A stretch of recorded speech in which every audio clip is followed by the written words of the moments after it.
রাজনীতিতে যুক্ত হওয়ার চিন্তাভাবনা আমার এখন পর্যন্ত নেই এবং বাংলাদেশের রাজনীতির যেই সংস্কৃতিটা সেটা আসলে ঠিক করাটা খুবই প্রয়োজন। তার জন্য তরুণ সমাজ যে এগিয়ে আসছে সেটার জন্য অবশ্যই তারা বাহবা প্রাপ্য এবং আশা করছি তরুণ সমাজের নেতৃত্বে বাংলাদেশের রাজনীতির যেই ভূমিটা আছে সেই ভূমিটা সংস্কার হয়ে একটি সুন্দর রাজনীতি আমরা বাংলাদেশে উপহার পাবো।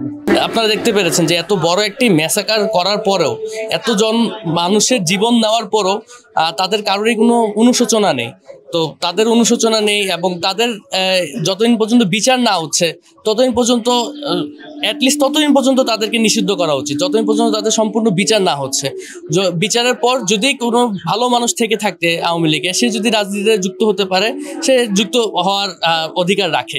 কিন্তু যতদিন পর্যন্ত বিচার না হচ্ছে আমার মতে ততদিন পর্যন্ত আওয়ামী লীগকে অবশ্যই নিষিদ্ধ রাখা উচিত, যাতে করে এটি একটি দৃষ্টান্ত স্থাপন হয় পরবর্তী সময় থেকে কেউ যাতে এরকম স্বৈরাচার নিজেদেরকে গড়ে তুলতে না পারে, সেদিকটা যাতে তারা খেয়াল থাকতে পারে।